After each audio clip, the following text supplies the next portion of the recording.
Welcome to Most Writers Are Fans. My name is Terry Bartley, and it is another mini-sode. We're sort of here to talk about whatever. So usually I have a guest for these mini-sodes. I don't this time because, guys, it's hard. It's hard to make schedules line up on a bi-weekly basis. So I'm flying solo today. So just hang with me.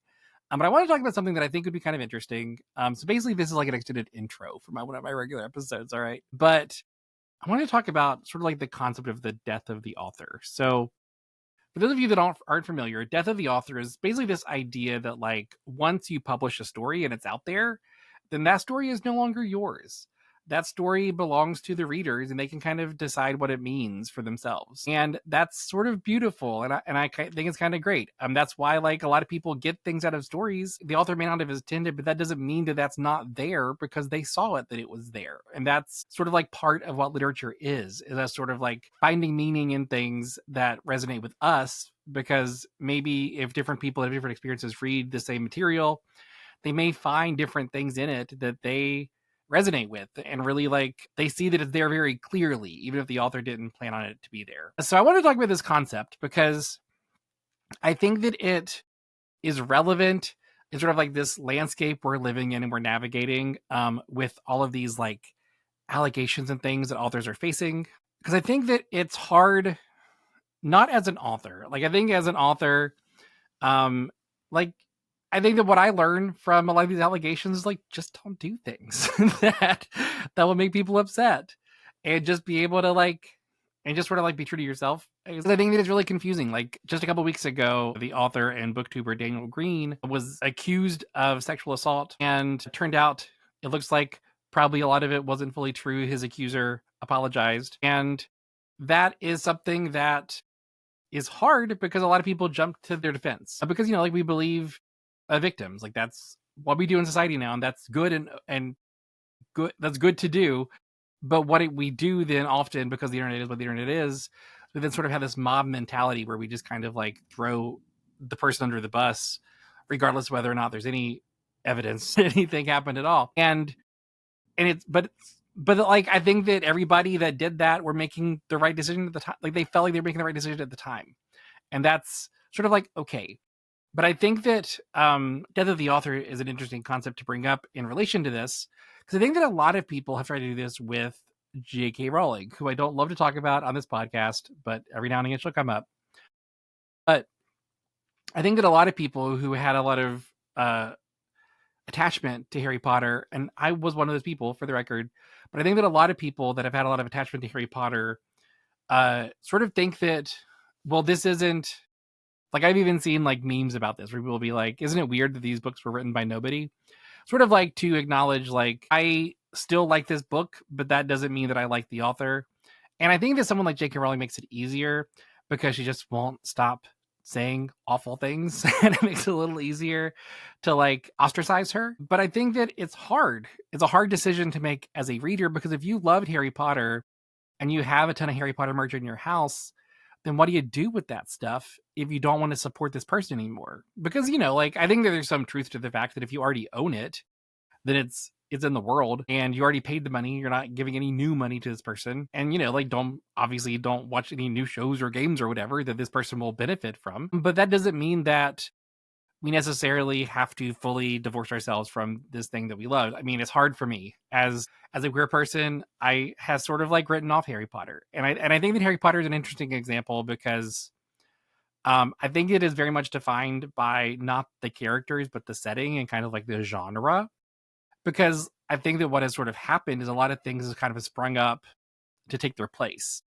And I think that's kind of beautiful that that's happened. Like think about like this Simon Snow trilogy written by Rainbow Rowell. It is a very gay Harry Potter world, and it's not Harry Potter, but it's clearly a bit derivative of it. Like that's the intent, is it's sort of like purposefully a bit derivative of it. And it's kind of allows people who are Harry Potter fans to say, okay, I don't like Harry Potter, but I do like Simon Snow. And now I can kind of like still like role play or, like be a fan of Magic Kid things. And the same thing for like Dimension 20's Misfits and Magic is also like like there's a lot of characters that we can identify with now that go to this magical school.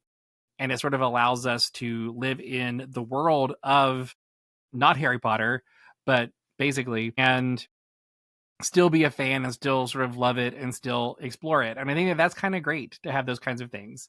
But not everything is as clear cut as that, right? Because I mean, whenever you think about things like Neil Gaiman, like I've been a fan of Neil Gaiman for a while now as a fantasy person. I love Neverwhere. I would often say that Stardust is my favorite fantasy movie because again, it's sort of like I didn't want to say Harry Potter because I do like it, and I do like sort of like what it's going for there. And also, like, I've loved all of the like really diversity forward things he's done, like the casting for the Sandman audiobook and the Sandman TV show. Very cool. Everything he's done there to be a great ally. But then you see these allegations, and it's like, can you still be a fan of that? And I think it's hard because there's not a one to one, there's not an easy way to adapt a lot of his stuff for a new audience or for a new creator in a way that isn't just straight up because like what he usually would do isn't just like the same thing over and over again. It's like, he was just an innovative fantasy author, and that's hard to sort of replace, is just that. And I think that it does make things kind of challenging. So, like I'm not saying that I'm like all in on Neil Gaiman and I'm gonna forgive him because I like his stuff more. That's not what I'm saying. I don't plan to do that. But I do think that it makes it more challenging. And the thing that I kind of wanted to talk about here that I think makes all of this a lot harder, especially when it comes to like sexual assault and things like that, is that I think that makes it very challenging is that law enforcement often does not take these sorts of accusations seriously, right? Like, I think that, if somebody's a murderer and they were an author previously and then they go to jail, I think that a lot of us are like, okay, well, they're getting punished for their crime and that's what's happening, So like anything else we do to them is on us. Like we can choose to read their books or not, but ultimately they are being punished for their crime. But I think that it's hard with something like sexual assault because oftentimes they don't get punished for their crime. And all that happens is an accusation is made. And sometimes it seems very true. Sometimes it probably is very true. And it's hard to sort of like parse through that and figure out because if the justice system isn't going to punish them, then it feels like someone has to. And then it kind of feels like that responsibility passes on to their fans, which feels sort of unfair. That's the society that we live in. And I think that that's just kind of like, and I think, and for the record, I'm not saying it's unfair to fans. It is unfair to fans. What I'm saying is it's unfair to the victim. It's unfair to society. Like it's unfair to a lot of things that they're not getting punishment anywhere but in the court of public opinion. And I think that that's why these decisions are so hard because it's like, I don't want to, give a criminal who's unconvicted my support. Like, I don't want to be the person rewarding them for their bad behavior. And I think and I think that maybe keeping in mind that that's part of what our struggle is as a society and as readers is that we wish that the justice system would take these things more seriously. And we wish that they would have consequences for their actions. And I don't think that we necessarily need to take on all of that ourselves. With that said, I think that it does make sense to, as a conscientious consumer of media, to think about what kind of people you want to support. And I think that that's hard, but I think that it's okay to sort of like not want to support someone anymore. And I think that it's just, is challenging, especially when you have such a strong connection to something. And I think it is especially tricky whenever the legality is questionable. Whenever they did something that is obviously bad, but isn't necessarily illegal. So one example of this in my life is Chris Hardwick. He was this like TV show host. He was the host of The Talking Dead at the time, but he was on Attack of the Show. He was on a bunch of things. What I liked about him especially was he wrote this book called The Nerdist Way. That's where I talked about like how to live your life in a way that is productive, and you can basically be the best version of yourself, the version that you see of yourself, how to create that person. And I sort of took a lot of tips from it. It's a lot of, and it's things that like, as I've gotten more into self-help and productivity and all those things, like I've learned a lot about that. A lot of these concepts aren't like new. He wasn't like inventing these concepts, but he was presenting them in a way that was digestible for me as a big nerd, because it was like creating a character sheet of the person that you want to be, giving yourself stats and like giving yourself ways to level up in each stat. And it just sort of like allowed you to like sort of like break down like the areas in which you want to grow. And so whenever the allegations came out, the allegations for him were one of his exes basically said that they were in what equated to a pretty abusive relationship, to sort of like summarize it. That just went on for a long time, where he's treated her very terribly, but it wasn't necessarily like, it was just sort of like mentally abusive, psychologically abusive in a way that probably would very much skirt legality. Like there's not like charges she could bring for him, but it made it very clear that he was like a bad person. And I think that this affected me so much because I was using his advice to try to become a better person. And it's like, I don't want to live my life the way that he lives his life. And I'm trying to do that. And I don't want to be doing that anymore. Like, am I this bad of a judge of character that I chose a role model that would do something like this? And I think it's very easy to kind of like blame yourself for that, for like your character judgment or for like your belief or like what you're sort of, and I think that that's true with people like J.K. Rowling, right? Because a lot of people like identified with like houses, or a lot of people, identified with certain characters. Like Hermione's a huge role model for a number of women out there. And I think it's hard whenever you kind of have those personal connections that aren't just, something that you're a fan of, but something that you've like built your life around in some ways, because then you feel like you're a part of it. And I think that what is especially horrifying as a person that has done this is it's like, am I becoming that kind of person by using their advice? And again, like I said, in the case of Chris Hardwick, I wasn't. Like, that wasn't what was happening. What was happening was I had read a book that sort of rolled some of his personal experience into these other sort of common methods for how to break down and motivate yourself. And that's all that was sort of happening in that case. But I was really hard on myself about it whenever it first came out, because I think that it's hard to sort of like figure out where the blame needs to go. And I think it's easy to take on some of it just to kind of make yourself feel better. Like, I feel bad, so I'm going to blame myself so that I can continue to feel bad, but at least know that I'm punishing myself in some way. And that doesn't actually help the situation in any way whatsoever. So, I just wanted to sort of talk about this a little bit because I think it's something that a lot of readers, especially like people who consume media, which is all of us, by the way, I think it's challenging to figure out how to approach this stuff. I think that the thing that the Daniel Green situation really brought to light and made very clear is that, let's maybe not jump to conclusions immediately. A lot of people talked about this online, so I'm not like saying anything new here. But a lot of people were saying like, believe the victim isn't about believe that everything they say is 100% true, but do believe their trauma, do believe that they experienced something traumatic, and that we should support them. And that the trauma they experienced, whether or not the thing they're saying in that moment is real, they still deserve our support and our love. And I think that that's where it needs to like stop until we get more information. And I think that the way that somebody responds to allegations says a lot about that person. So I think that giving it some time to kind of let them respond.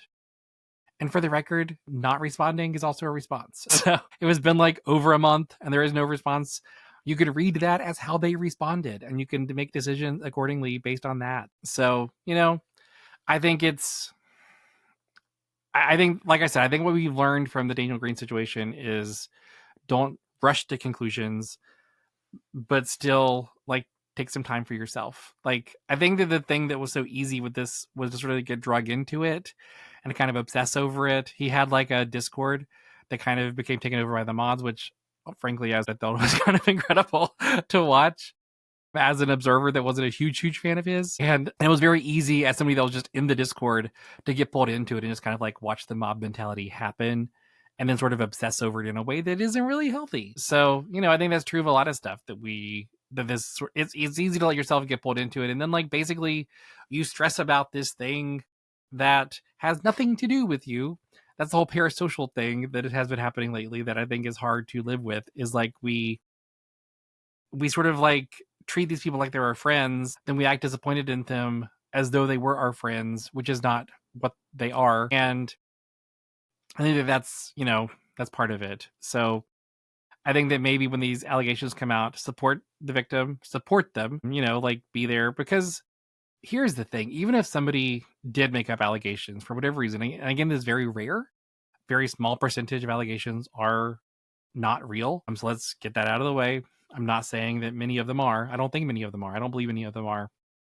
But I do think that even if somebody has made up allegations, that person is experiencing some level of trauma or some kind of mental health disorder that is going on, because you don't just do that about somebody. Like if you've gotten to a place where you're doing that, you're not healthy. And that's the truth of it.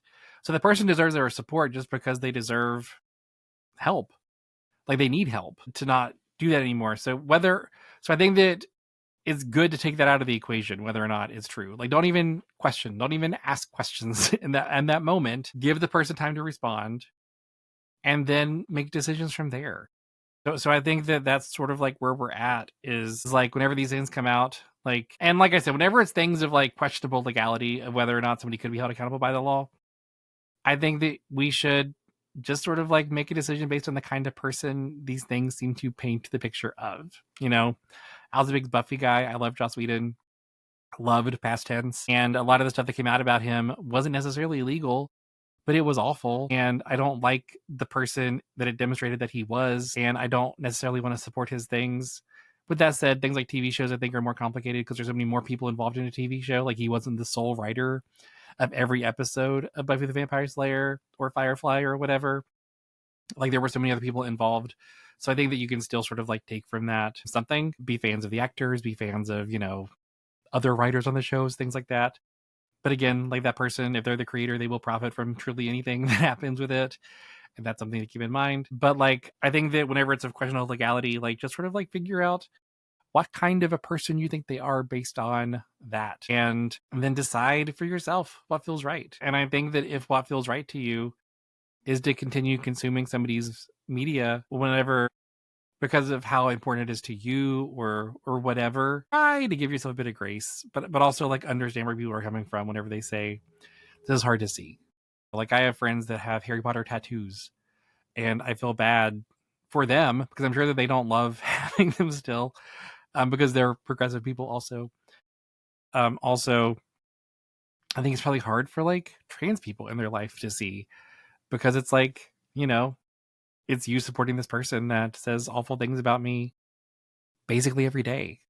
So, I think that it's something, I think that this is true of just sort of like things in life, which is that we should sort of like consider everything thoughtfully, but also just like listen and be aware of other people's feelings and take that into consideration. So like if somebody criticizes for something that you've sort of like given a lot of thought to and decided that you don't personally feel guilty about it, that doesn't mean that you shouldn't still take it into account other people's feelings and say, like acknowledge that what they said is true and they do feel their feelings are valid, and it's okay for them to feel bad about a thing that you love, even if you've decided to continue loving it for whatever reason.